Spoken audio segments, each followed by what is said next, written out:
Imaginez un monde où une simple fleur, aussi belle soit-elle, devient plus précieuse qu'une maison ou une ferme entière.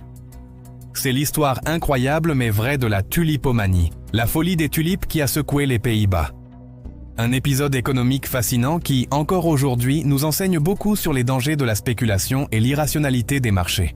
Nous sommes au XVIIe siècle, l'âge d'or des Pays-Bas. Le pays est une puissance commerciale mondiale, riche et prospère. Les tulipes, importées de l'Empire ottoman, sont une nouveauté exotique qui captive l'aristocratie et la bourgeoisie. Elles deviennent rapidement un symbole de statut et de richesse.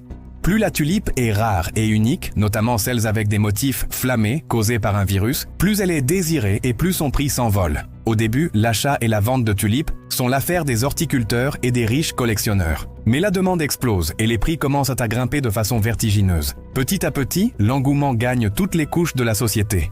Des tavernes se transforment en véritables bourses où l'on n'échange plus de l'or ou des actions, mais des promesses de bulbes de tulipes, parfois même des bulbes qui ne sont pas encore sortis de terre. Vers 1634, la spéculation atteint un niveau insensé. Les prix explosent, littéralement.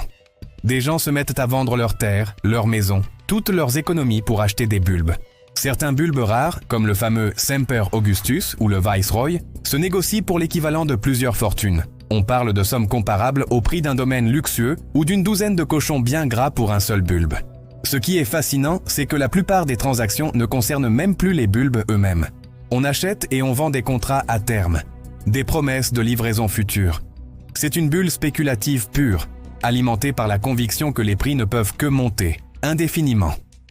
Tout le monde veut sa part du gâteau, terrorisé à l'idée de rater l'occasion de devenir riche du jour au lendemain.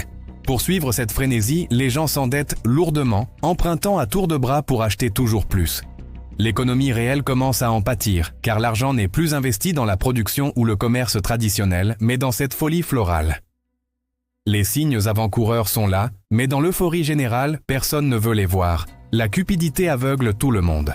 Le pic de cette folie est atteint en janvier 1637.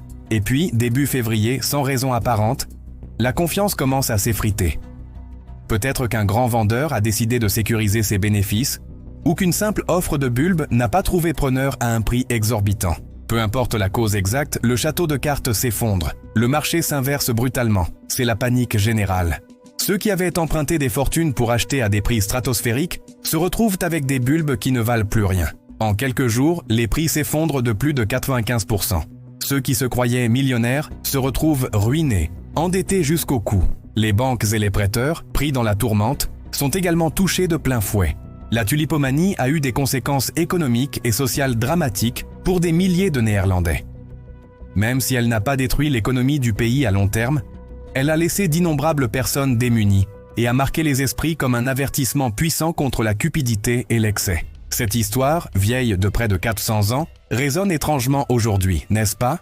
Elle nous rappelle que l'économie n'est pas toujours rationnelle et que la psychologie des foules peut créer des bulles spéculatives dangereuses, que ce soit pour des actions, de l'immobilier ou même certaines crypto-monnaies. Il est crucial de se méfier de l'attrait du gain facile et de toujours évaluer la valeur réelle de ce que l'on achète. La folie des tulipes est un rappel intemporel. La prudence est une vertu, surtout quand tout le monde autour de vous semble perdre la tête. Merci d'avoir regardé cette vidéo. Si cette histoire vous a plu, n'hésitez pas à laisser un pouce bleu, à commenter et surtout à vous abonner pour ne rien manquer de nos prochaines explorations historiques. À très bientôt.